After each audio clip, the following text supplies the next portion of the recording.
mungkin setengah jam orang lagi baca doa, lagi ngaji. Terus kedengeran suara burung gagak gitu. Gak lama kemudian di atapnya rumahnya Pak Har ini jadi kayak ada hentakan kenceng gitu Mas. Buang.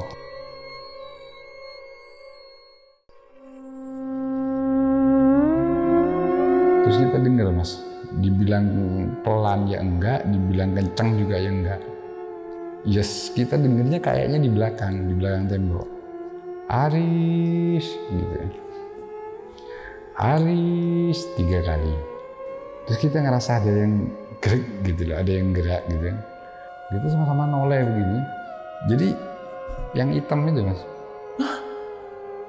Jadi sosok hitam itu tangannya sudah begini Mas.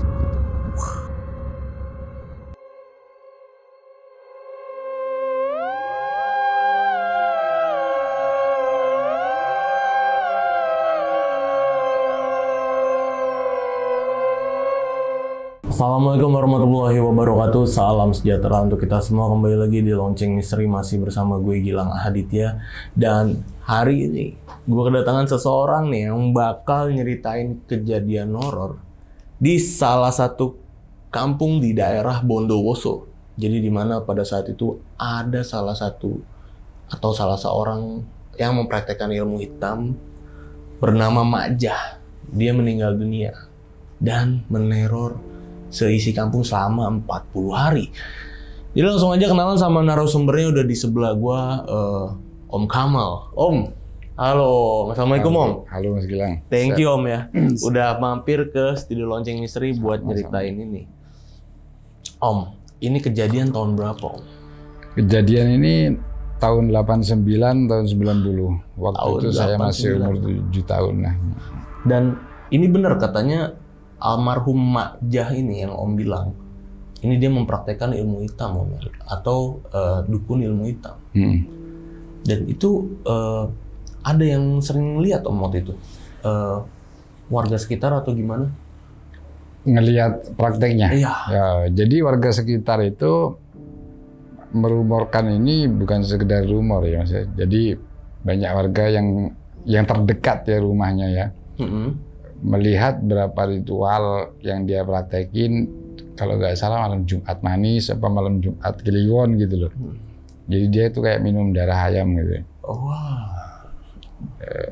Ya banyak saksi matanya berarti. Iya. Oke. Dan fun fact nih Om. Ini fun fact yang benar-benar menarik. Yang gue bilang ya ini di luar dari cerita ini, tapi ini fun fact-nya kalau Om Kamal ini satu kampung dengan Habib Jafar. Itu bener Om? Iya, tetangga bukan satu kampung, mungkin 5 rumah. Tetangga loh, tetangganya keluarga Habib Jafar. Tapi waktu itu pas Om dicerita ini, Habib Jafar waktu itu Bukan di bawah saya jauh. Ya Umurnya paling umur setahun dia kali. dia masih umur 1 tahun. Mungkin. Dan yang seumuran sama Om itu siapanya berarti? Kalau kakaknya teman saya sih. Oh, kakaknya Habib Jafar, Cuma temen waktu itu kan Om. masih kecil juga. Jadi ya kayaknya ditahan dulu nih Om ya buat Siap. opening kali ini, dan buat sahabat lonceng nih wajib banget nonton video ini dari awal sampai habis.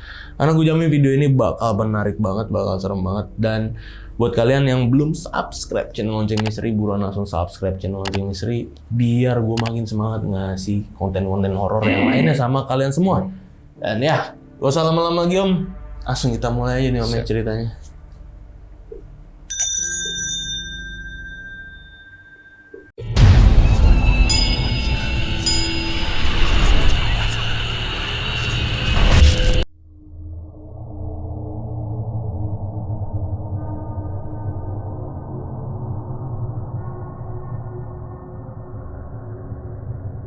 Jadi rumah saya itu kan pinggir jalan Mas.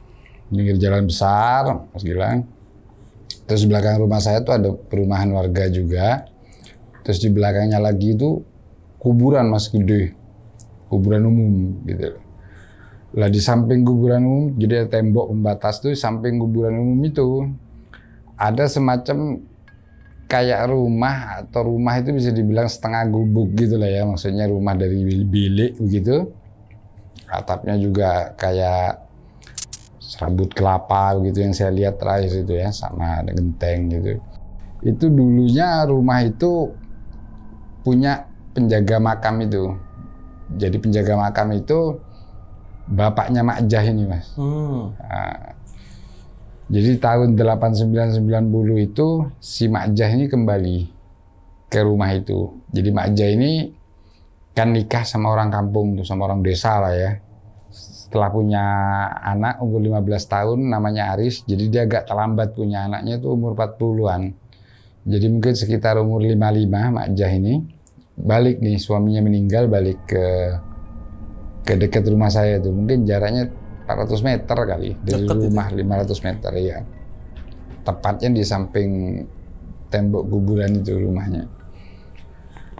Karena bapaknya Mak Jah ini udah meninggal gitu loh. Dia sendirian tinggal di situ sama Aris anaknya ini. Anaknya waktu itu umur 15 tahun. Suatu hari saya dengar di daerah rumah saya itu si Mak Jah meninggal. Intinya seperti itu, karena saya waktu itu masih kecil ya, jadi nggak terlalu sapa si Mak Jah ini itu nggak terlalu ini.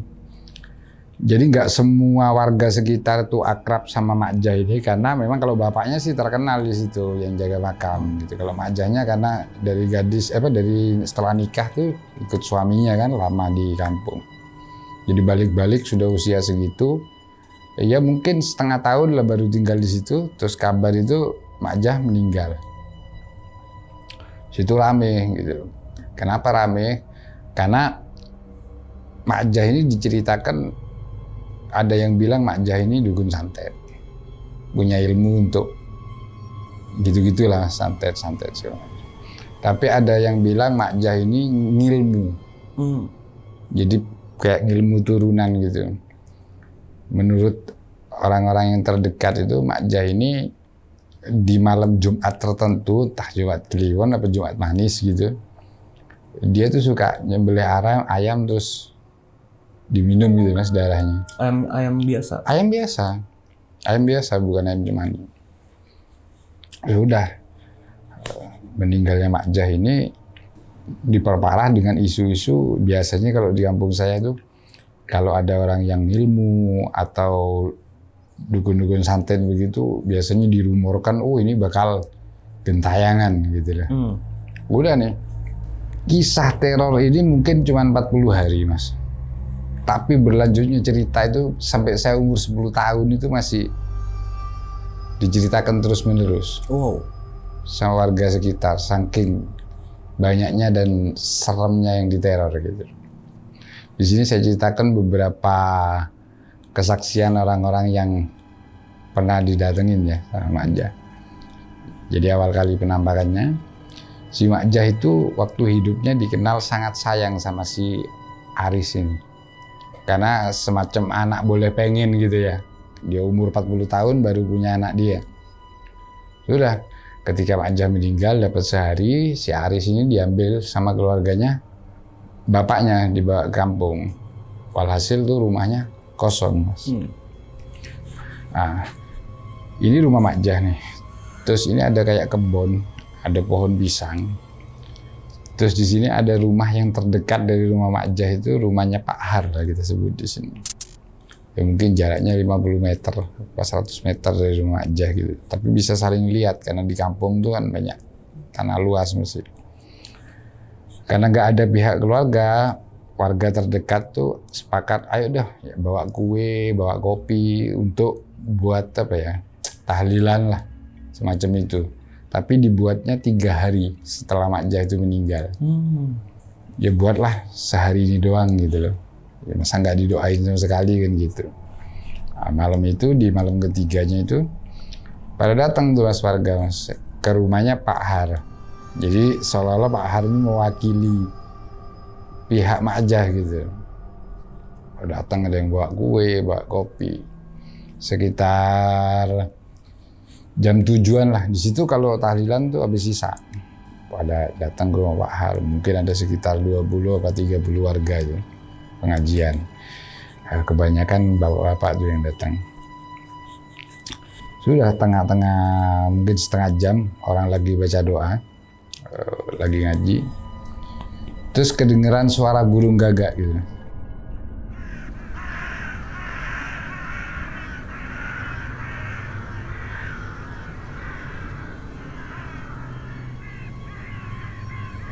Gak lama kemudian di atapnya rumahnya Pak Har ini, jadi kayak ada hentakan kenceng gitu Mas. Buang gitu. Di atap rumahnya Pak Har ini. Itu warga yang ngaji itu langsung diem gitu loh, karena berpikir apa nih yang jatuh, karena kalau buah itu terlalu besar hentakannya gitu. Waktu warga diem berhenti itu ngaji, di situ warga dikejutkan sama suara Mas. Jadi ada suara melengking, perempuan itu teriak, Aris gitu. Aris 3 kali, dan itu suara dari atap. Karena warga yang sudah image-nya, aduh nih Mak Jani ilmu hitam nih, pasti jadi nih kalau mati kan. Terus ditambah dengan suara yang kayak gitu, itu meski Pak Har sama Bu Harnya sendiri juga kabur dari rumahnya sendiri gitu. Malam itu. Jadi pada bubar itu Mas, pengajian nggak diterusin. Itu cerita yang saya tangkap malam itu gitu. Dan itu awal mula Mak Jani gentayangan. Itu di awal mulanya. Terus ada cerita juga beberapa hari kemudian ya setelah kejadian pengajian, mungkin seminggu setelah Mak Jani meninggal lah. Di rumah saya tuh kan ya rumah baru waktu itu ya gitu loh. Cuman kan rumah di desa tuh kan gede-gede. Terus keluarga yang tinggal di tempat saya tuh saya sama ayah sama ibu, terus nenek, tante sama istri suaminya, terus om saya sama istrinya, rumah tinggal keluarga besar gitu. Terus dapurnya itu dari kayu gede gitu. Dapurnya aja tuh sekitar 5 kali 10 kali gedenya, tapi di luar rumah semua itu. Jalan antara rumah sama kamar mandi itu ada pohon mangga gede, saya ingat tuh masih kecil, gede. Jadi kalau mau kamar mandi itu benar-benar waktu saya masih kecil tuh benar-benar kayak mencekam gitu. Samping kamar mandi itu ada kandang ayam tuh gede, ada pintunya. Jadi kalau dibuka itu di dalamnya ada kandang-kandang lagi kecil tuh. Malam sekitar kan kakek itu ya namanya orang tua zaman dulu kan agak religius ya. Kayaknya mau sholat tahajud tuh, tengah malam 2:30 bangun. Dia dengar suara ayam tuh, gue oke, gitu kayak ayam lagi caos gitu. Biasanya kalau nggak ular, musang. Kalau lagi begitu tuh. Iya benar. Di situ tuh jarang sih, kalau maling jarang. Kebanyakan musang kalau nggak ular tuh. Saya inget tuh kalau masih kecil suaranya ayam begitu tuh. Sama pikiran kakek saya juga begitu. Jadi kakek saya masuk, ambil senter, terus keluar tuh ke halaman, terus masuk ke kandang ayam, dibuka tuh pintu besarnya, dia masuk, dia dengerin suara itu dari salah satu kandang yang kecil tuh yang buat tidur ayam. Ya mungkin kandang di dalamnya tuh segini-segini lah. Dia cari di mana suara ayam yang teriak itu sampai di satu kandang gitu loh. Dia lihat kok bayangan hitam Mas gitu. Waktu dia senter, itu yang dia kagetin.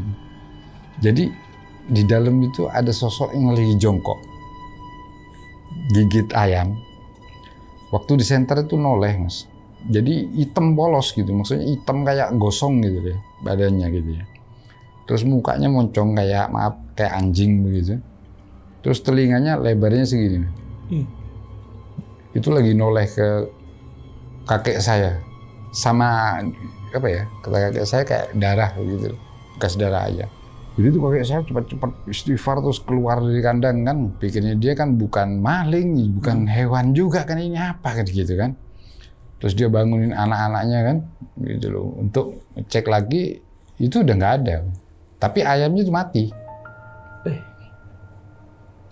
Udah nih, setelah kejadian kakek saya itu, dapat besok malamnya, sebelah rumah saya itu hampir sama rumahnya gitu. Ada kandangnya juga, dapurnya juga di luar meskipun nggak terlalu besar. Terus saya ingat itu ada pohon kapuk, tahu kapuk nggak? Pohon kapas itu, kapuk buat bantal itu, gede dulu. Besok malamnya setelah kejadian di rumah itu, jadi hujan nih, kira-kira masih jam 11 malam lah. Penghuni yang di sebelah rumah saya itu kebetulan yang seusia kakek saya itu perempuan, masih famili juga sih, perempuan. Anggaplah Mak Inah namanya, itu yang tetangga ini. Dia hujan, dia mau ke dapur, Mas. Dia ke dapur tuh, pas sebelahnya dapurnya dia itu kandang ayam, pisah tapi gak gede. Begitu ke belakang, dia hujan, mana menurut dia kan hujannya hujan petir kan gitu. Dia harus hujan-hujanan tuh ke dapur. Di dapur itu dia dengar suara ayam yang hampir sama. Kayak ada sesuatu lah di kandang ayam gitu. Karena masih jam 10, jam 11 orang di situ tuh kan kebiasaan apa ya? Ya musang kalau gitu-gitu. Jadi nggak terlalu berpikiran yang aneh-aneh gitu. Dia keluar, segera takut ayamnya dimakan. Dia buka tuh kandang ayamnya. Memang nggak segede yang di rumah sih kandang ayam. Dia buka, cuman dia kandangnya itu nggak ada kandang kecil-kecilnya, Mas. Jadi ngeblong begitu doang. Ayamnya kalau malam taruh di situ semua.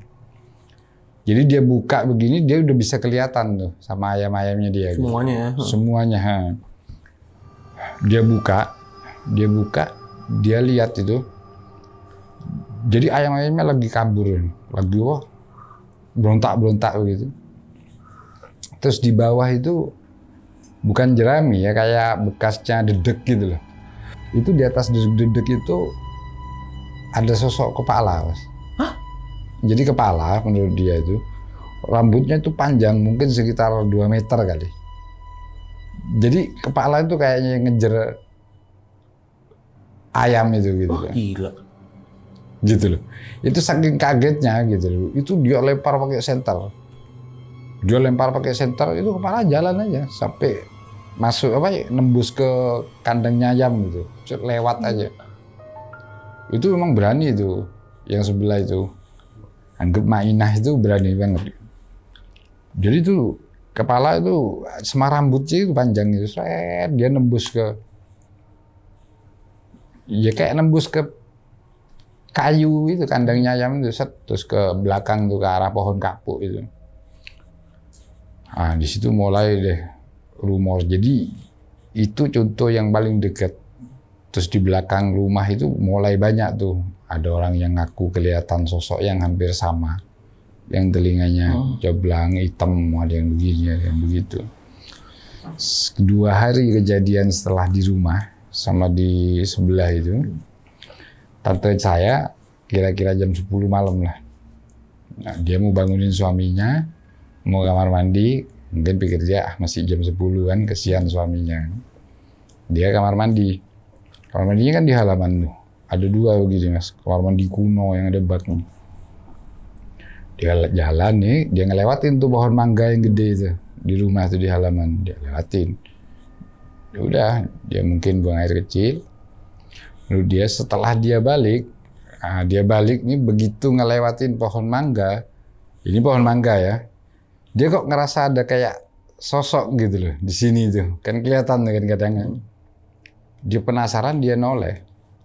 Karena kalau tante saya tuh tahu Mas sama Mak Jah ini, maksudnya pernah bertegur sapa lah. Waktu dia noleh, itu benar-benar penampakan Mak Jah. Bukan sebagai sosok hitam. Jadi di samping pohon itu penampakan Mak Jah. Cuman yang aneh, jadi wajahnya Mak Jah ya, jadi Mak Jah itu rambutnya emang masih hidupnya kayak apa ya, kayak nggak kurus gitu Mas. Yang aneh itu wajahnya nyengir begini, tapi yang gerak tuh separuh. Jadi dia ketawa tuh separuh, jadi yang gerak separuh. Yang satu itu kayak lagi diem begitu. Jadi sama hahaha dia ketawa begitu. Itu tante saya teriak sampai lemes kayak mau pingsan. Dia ngelihat tuh sosoknya naik tuh ke pohon mangga gitu. Itu suami dia teriak sekenceng-kencengnya sampai om saya tuh bangun. Terus suaminya bangun kan, di rumah kan banyak tuh orang ngumpul kan, maksudnya tinggal bareng kan. Dia udah ngedeprok di halaman gitu deh. Dibangunin. Itu saya inget tuh waktu rame-rame begitu tuh, saya lagi tidur nonton TV, tidur di mana? Di karpet lah di rumah itu. Jadi waktu itu saya kebangun karena berisik-berisik itu gitu loh. Kebangun karena berisik-berisik itu. Nah, di situ dia kasih minum, kasih air gula segala macam. Baru itu dia ceritain. Makanya saya dengar langsung dari tante saya karena waktu itu saya benar-benar ngeliat baru-baru pucatnya wajahnya dia gitu. Itu benar-benar mungkin dia baru bisa cerita setengah jam setelah didudukin, setelah dikasih air. Saking shocknya dia waktu itu. Tapi dari warga-warga atau orang-orang sekitar yang paling sering ditampakin itu ya keluarganya Bu Har sama Pak Har itu yang rumahnya paling deket lah. Ya. Jadi karena mungkin bisa dikatakan dia itu keluarganya Bu Har itu yang paling akrab lah ya sama Mak Joy ya. Jadi pernah ada satu cerita juga dari keluarganya Pak Har itu yang rumahnya dijadikan tahlilan tadi itu. Jadi Bu Har ini bangun tengah malam. Dia bangun tengah malam, dia pengen kamar mandi lah. Gitu. Di rumahnya kan memang rumah tembok Bu Har itu. Cuman di desa itu sering rumah tembok ini belakangnya cuman dari apa ya bilik gitu loh, masih bilik terus ada kamar mandinya gitu. Nah Bu Har ini bangun mungkin jam 2-an lah, setengah 2 gitu. Dia ke belakang tuh kamar mandi gitu. Dia kamar mandi, setelah keluar dari kamar mandi gitu, Bu Har itu ngelihat ada sosok hitam yang persis yang dilihat sama kakek saya itu, ada di ujung dapur itu. Jadi sama gimana ya? Mungkin maksudnya sosok itu mau ramah tamah kali ya, mau jadi menurut dia nyeringai sosok itu. Mungkin ramah tamah mau senyum, cuman kan gimana ya kalau diramah tamahin makhluk terus sosoknya hitam, telinganya lebar gitu. Dia lihat matanya merah kata dia. Jadi yang dia lihat Bu Har ini sama, jadi wajahnya itu mirip kayak anjing gitu. Cuman dia nyeringai waktu Bu Har itu ngelihat. Itu Bu Har teriak sambil pingsan. Itu Pak Har bangun malam itu kaget kan, dia dengar suaranya istrinya teriak. Dia lihat istrinya di bawah tapi dia nggak ngelihat apa-apa, Mas. Sampai dibangun-bangunin istrinya semua. Itu sampai apa ya, setelah Bu Harnya sadar semua segala macam ditenangin, baru si Bu Har ini bisa cerita.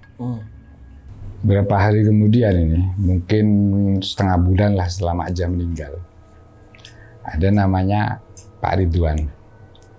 Pak Ridwan itu dibilang deket rumahnya sama Pak Har sama Mak Ja juga enggak sih. Dan mungkin jaraknya 200 meter atau 300 meter. Ya masih tetangga tapi lain halaman lah. Pak Ridwan ini melihara kambing, Mas. Kayak biasanya di sini kalau kandang-kandang kambing kan masih ada tuh di Jakarta, tinggi begitu kan. Cuman kalau di kampung halamannya luas, jadi tinggi, bawahnya tanah kan gitu. Jadi dia kalau buka pintu rumahnya, mungkin 10 meter apa 20 meter dari pintu rumahnya itu udah kandang kambingnya. Kelihatan. Suatu malam Pak Ridwan ini dengar suara kambingnya ngembek-ngembek, apa ya, kayak lagi panik gitu kambing. Malam dia pikir mungkin ngelihat ular. Biasanya ngelihat ular, cuman karena tinggi kan, kalau musang kan nggak mungkin makan kambing. Nah, dia nggak peduli gitu. Dia pikir soalnya maling-maling begitu di daerah saya jarang sih. Dia peduliin, paling lihat ular biasanya gitu. Udah. Sampai sejam mungkin setelah suara itu mbek-mbek itu sunyi, Mas, nggak ada suara lagi. Besok paginya waktu dia mau ngasih makan kambing, dia lihat ada satu kambing dia. Jadi kambingnya tuh luka sini.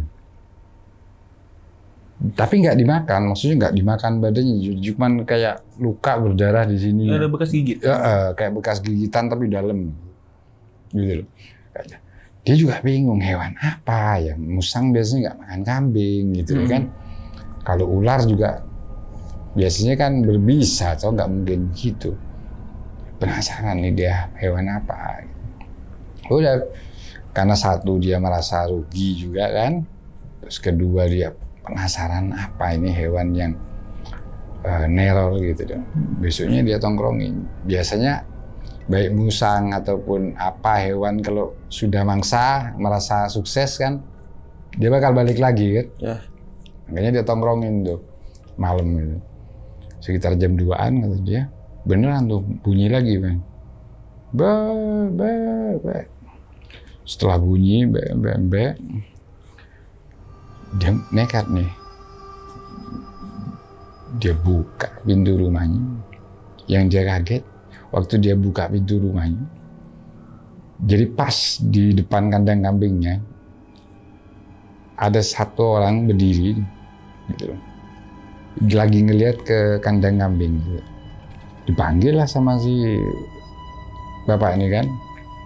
Woi, dikira dia orang mas kan gitu. Dikira dia orang. Cuman, hei dia panggil begitu. Noleh mas makhluk ini. Ya sama. Begitu noleh, yang hitam telinganya lebar, cuman yang dia lihat agak beda sama yang lain. Yang lain kan lihat wajahnya monyong nih kayak anjing. Yang dia lihat itu persis kucing kata dia.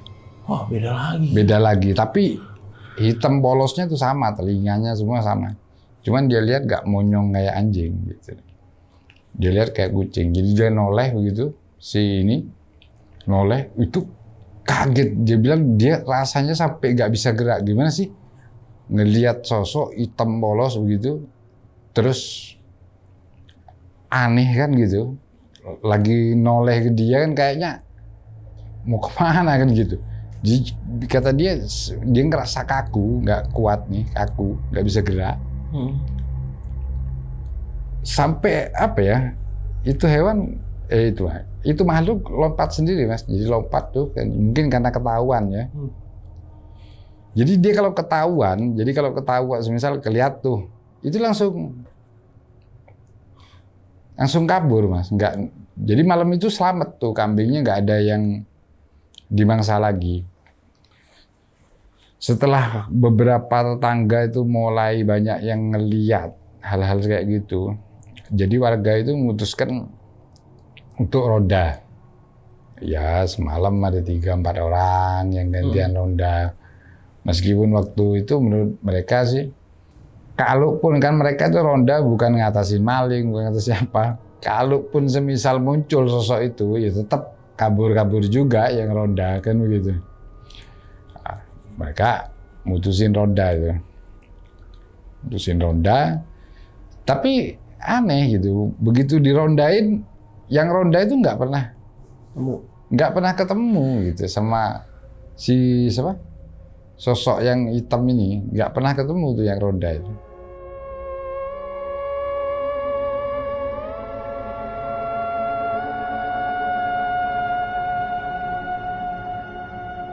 Jadi ada juga Mas Gilang momen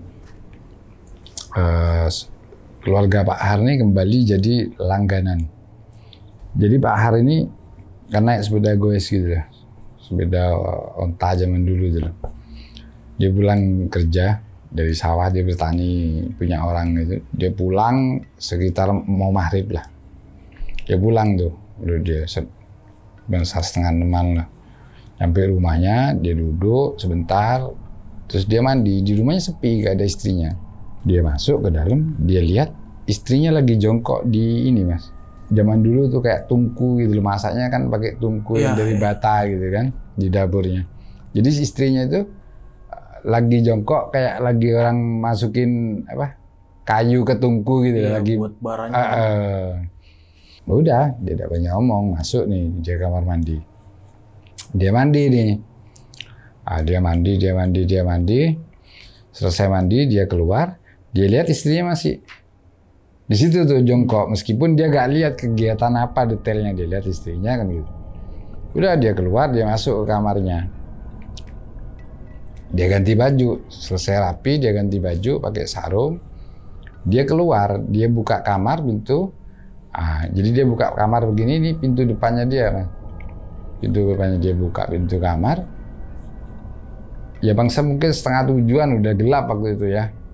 Dia buka pintu kamar, istrinya masuk dari luar. Assalamualaikum, dengan pakaian rapi. Pakaian rapi. Yang di dapur tadi kan pakai daster.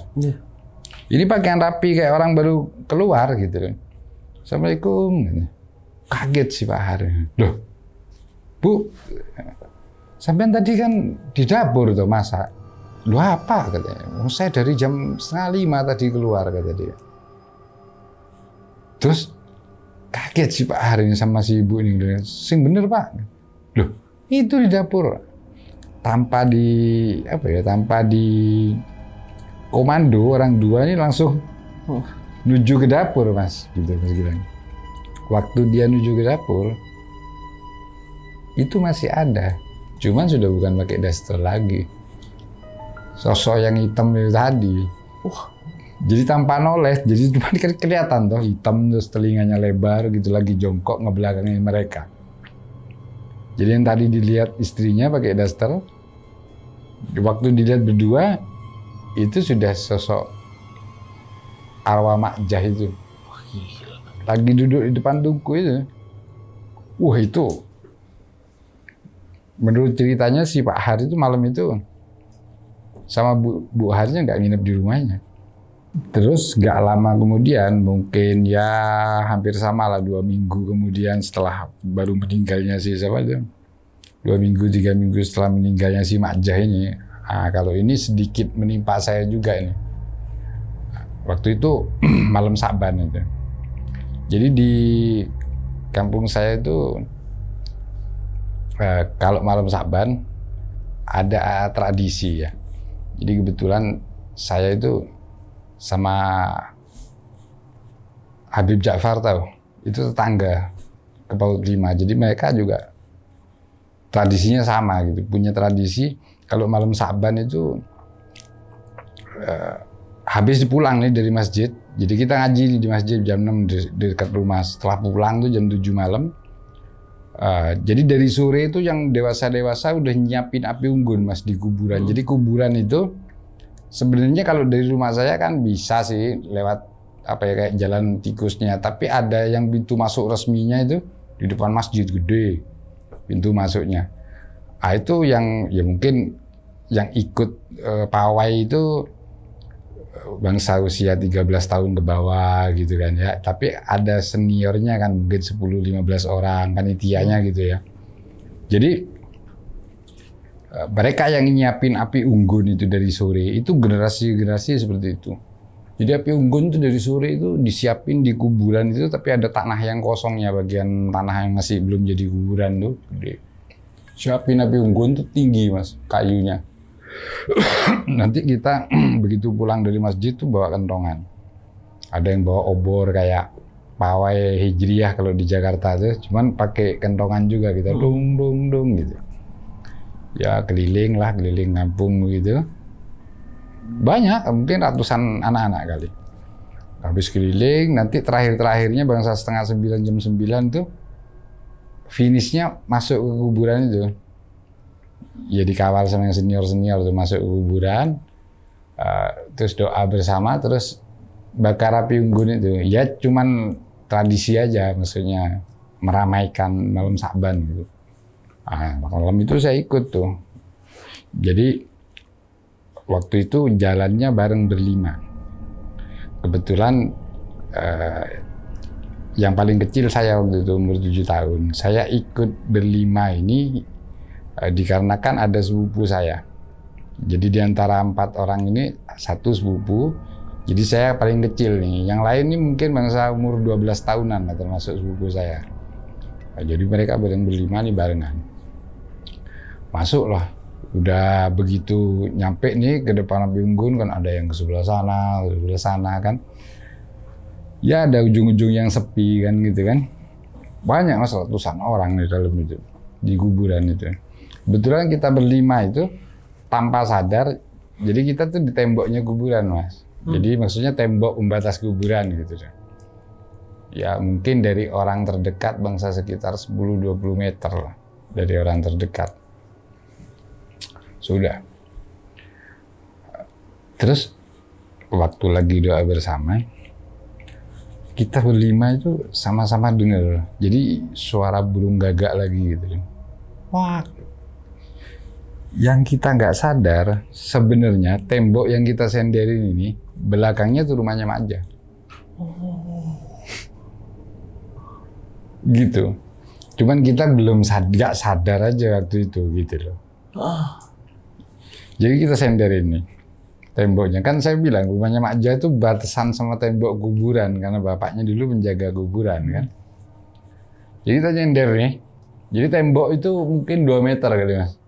Waktu itu karena kita masih kecil jadi apa ya, 2 meter kan kayaknya jauh banget gitu. Mungkin kalau sekarang kan hampir sama kan. Terus kita berlima nih, kan agak jauh dari api unggun, kita denger Mas, itu suara pertama, kuak, 2 kali, kuak, 3 kali suara burung gagak. Ya, kita nggak merasa aneh, karena di situ kan ya, satu banyak pohon, terus kuburan, ya mungkin burung gagak kan gitu. Apalagi kita kan tahunya cerita ini setelah beberapa waktu setelah teror ini gitu loh. Nggak tahu karena kita masih kecil waktu itu tuh nggak terlalu tahu tentang ini kan. Jadi kita santai aja, kuak, kuak gitu. Setelah bunyi burung gagak 3 kali, terus kita dengar Mas, dibilang pelan ya enggak, dibilang kencang juga ya enggak. Yes, kita dengernya kayaknya di belakang tembok. Aris gitu. Aris 3 kali. Kita sama noleh itu, apalagi saya yang masih kecil kan. Jadi saya lihat tuh anak-anak ini pada lihat-lihatan gitu maksudnya. Aris gitu. Terus kita ngerasa ada yang gerak gitu loh, ada yang gerak gitu kan. Jadi waktu itu begitu habis Aris, terus kita ngerasa kayak ada sesuatu tuh di atas temboknya gitu. Gerak. Gitu sama-sama noleh begini. Jadi yang hitam itu Mas. Yang hitam itu, cuman saya nggak terlalu enggak itu wajahnya kayak anjing atau apa ya gitu deh. Jadi sosok hitam itu tangannya sudah begini Mas, ke anak-anak gitu. Cuma mungkin masih karena kita masih pendek-pendek gitu. Jadi inget tuh panjang gugun. Jadi mereka tangannya begini, itu kita ngelihat begitu, wih, itu ada temen sepupu saya sampai kesandung apa namanya batu nisannya kuburan sampai gelundung, yang kabur.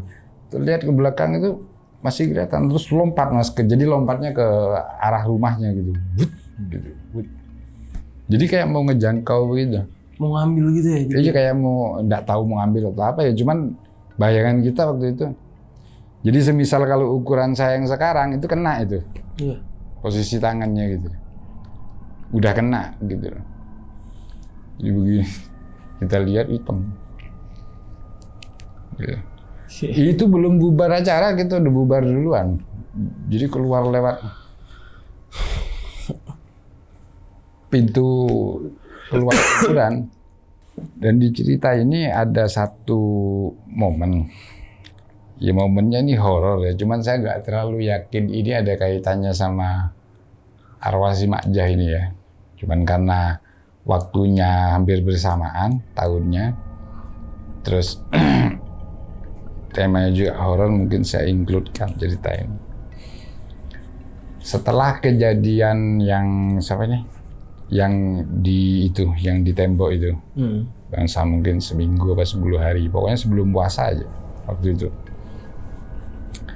Jadi ada satu SD Mas yang nggak jauh dari rumah saya, mungkin lebih lah kalau 500 meter, gak sampai sekilo tadi.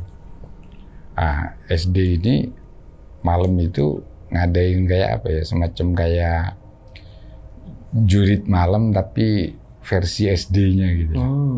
Ya, jadi mungkin nggak ke hutan-hutan, jadi pramukanya di mana? Kuburan itu, gitu loh. Pembinanya itu ada 5 waktu itu. Ya nggak banyak sih, mungkin sekitar 30-an anak, karena yang kelas 6 waktu itu, kelas 6. Ada saya, sebenarnya saya itu nggak termasuk guru sih, cuman orangnya seneng organisasi, terus temennya, jadi diikutkan pembina aja gitu loh, bantuin untuk bina anak-anak ini sambil ngisi, punya pengalaman di situ. Kebetulan waktu itu saya mungkin waktu itu umur 20-an lah. Saya mau ikut tuh, saya masih kecil loh, ya udah ikut. Karena yang hadir itu, yang ikut acara, anggaplah bisa dikatakan ini acara kayak jurit malam itu anak-anak umur 12 tahunan kan gitu. Udah, sampai selesai sama, mereka nyalain api unggun, tapi ya nggak sebesar itu api unggun, cuman buat ngangetin gitu loh Mas, sama keliling. Ada satu pembina ini yang agak nyeleneh kalau saya bilang. Jadi pembina ini kayaknya senengnya lari ke hal-hal spiritual, supranatural lah gitu loh. Jadi waktu dia ngomong tuh, saya pun waktu itu merasa terganggu sebagai anak kecil. Jadi ngomongnya tuh kayak ke arah yang serem-serem terus Mas. Seperti dia bilang, saya bisa nih doanya datengin jin gitu. Masa? Kata dia waktu itu. Terus kita sebagai anak kecil kan, terteror kan, gitu loh, dengar begitu, apalagi saya habis kelihatannya itu gitu. Udah tuh, saya mepet aja sama om saya ini. Ini bisa bacain terus apa ya, pokoknya rada-rada kayak senang sama yang klinik-klinik gitu loh. Jadi habis dia baca-baca, udah murid-muridnya tuh kayak kayak nggak percaya gitu Mas. Maksudnya yang anak-anak SD itu sama dia tuh udah selesai. Setelah dia baca-baca, saya panggil nanti jinnya datang gitu, kayak ngedabrus gitu. Udah lagi diam, udah selesai tuh orang bilang baca-bacanya. Udah konsepnya udah nggak kesana, mungkin 10 menit kemudian kali dari setelah dia baca-baca. Ada 2 murid kan bentuk lingkaran di ngelilinginnya api unggun gitu. Jadi ada 2 murid gitu loh. Yang satu noleh nih ke belakang. Terus dia kayak orang kaget gitu, kayak ngeliat sesuatu. Dia senggol yang satunya. Yang satunya noleh begitu juga. Kayak buang muka gitu loh Mas. Jadi habis noleh ke belakang kayak buang muka. Terus noleh yang lain juga, lihat ke belakang. Anehnya, jadi yang bisa lihat 2 ini doang. Yang lain tuh dicolek juga, lihat ke belakang. Pada ngeliat ke belakang, apaan? Jadi pada nggak ngelihat gitu. Karena yang lain ngerasa nggak ngelihat, yang 2 nih ngerang minta keluar. Ayo keluar, kakak pembina keluar. Kenapa ngomong? Kata apalagi yang senang sama supernatural tuh ngomong, ada apa? Dia nggak berani ngomong anak 2 ini. Enggak, nanti aja di luar. Akhirnya karena takut ada apa-apa, ayolah keluar kata pembina yang lain, ayolah keluar karena acaranya mau selesai juga kan, keluar. Saya waktu itu saya bingung kan, namanya anak umur 7 tahun kan takut aja kan, kayak apa gitu. Yang lain juga bingung, ada apa yang 2 ini. Udah keluar.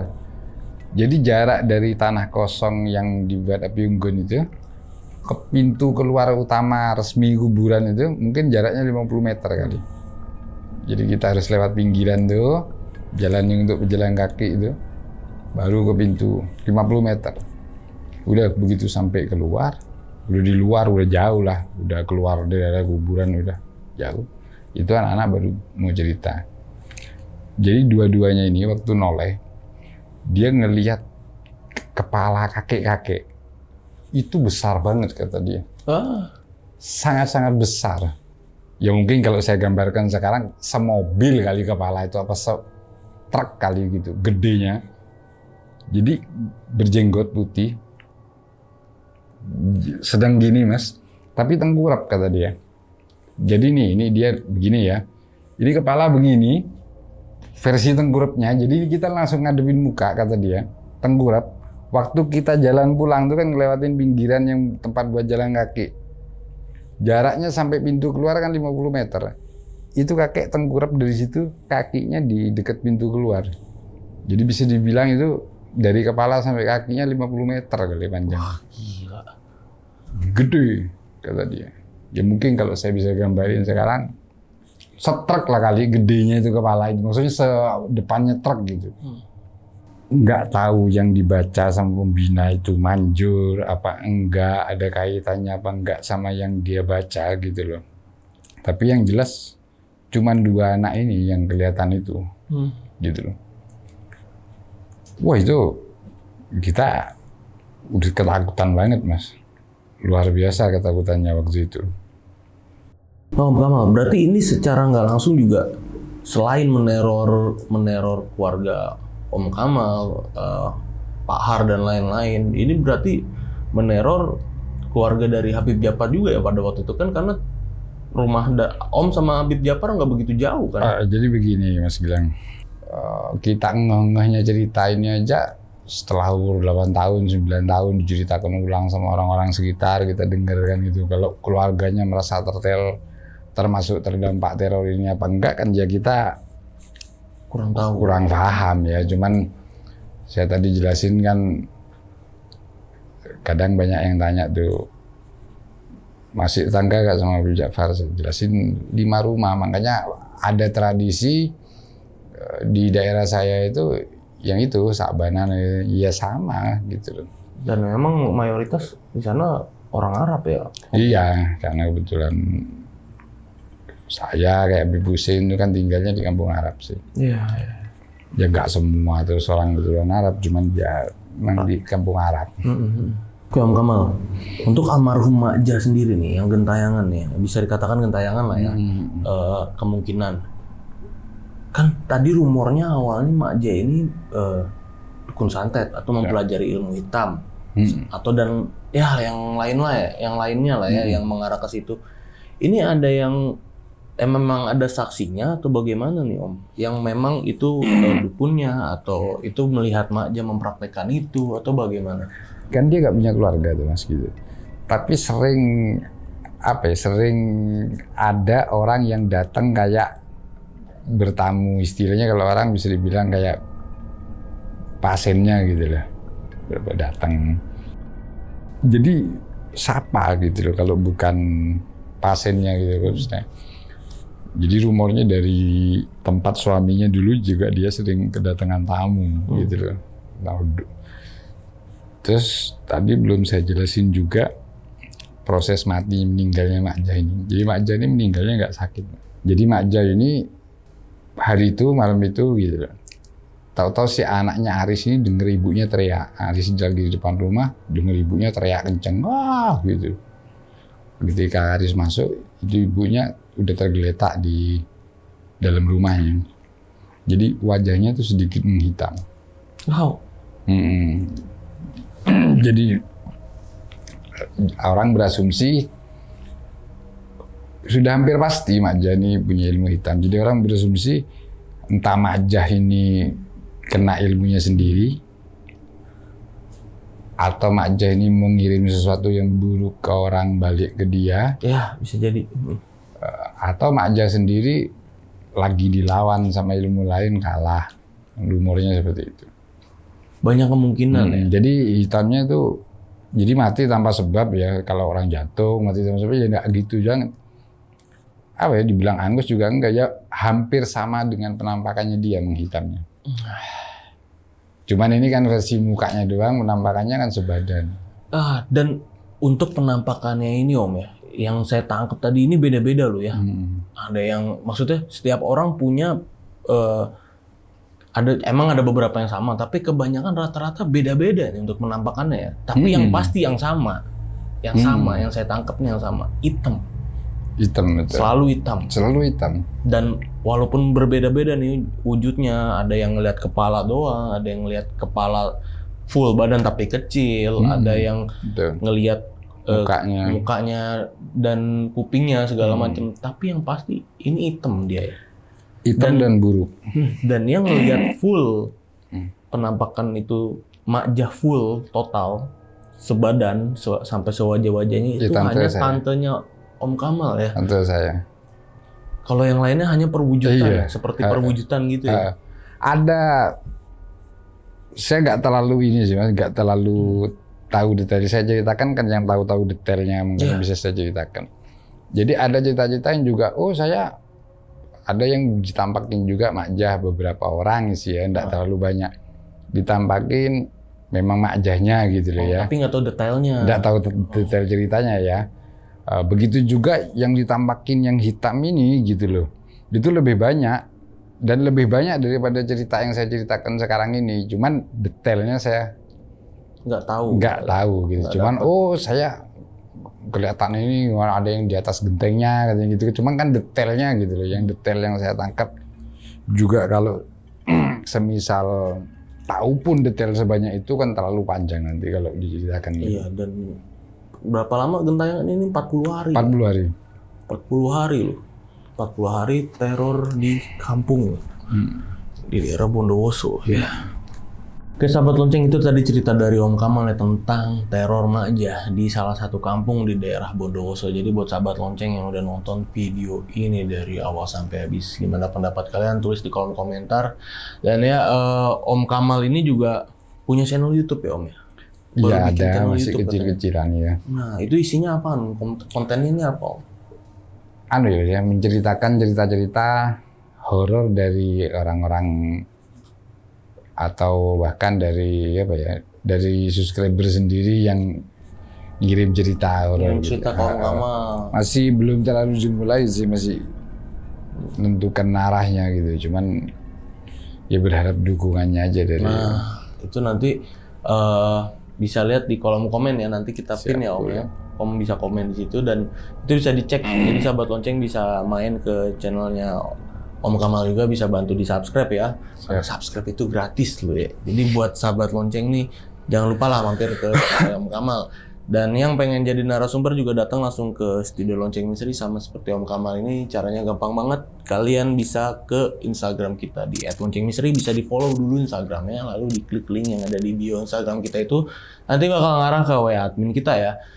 Dan yang terakhir gue mau ngucapin banyak terima kasih sama Om Kamal. Om, saya terima kasih nih Om. Sama-sama, Om Kamal silakan. mau main Terima ke kasih Studio Lonceng Misteri buat nyeritain ini sama sahabat lonceng, terutama sama saya. Thank you ya Om ya. Siap, sama-sama. Akhir kata gue Gilang Ahaditya izin pamit. Om Kamal juga izin pamit. Bye-bye.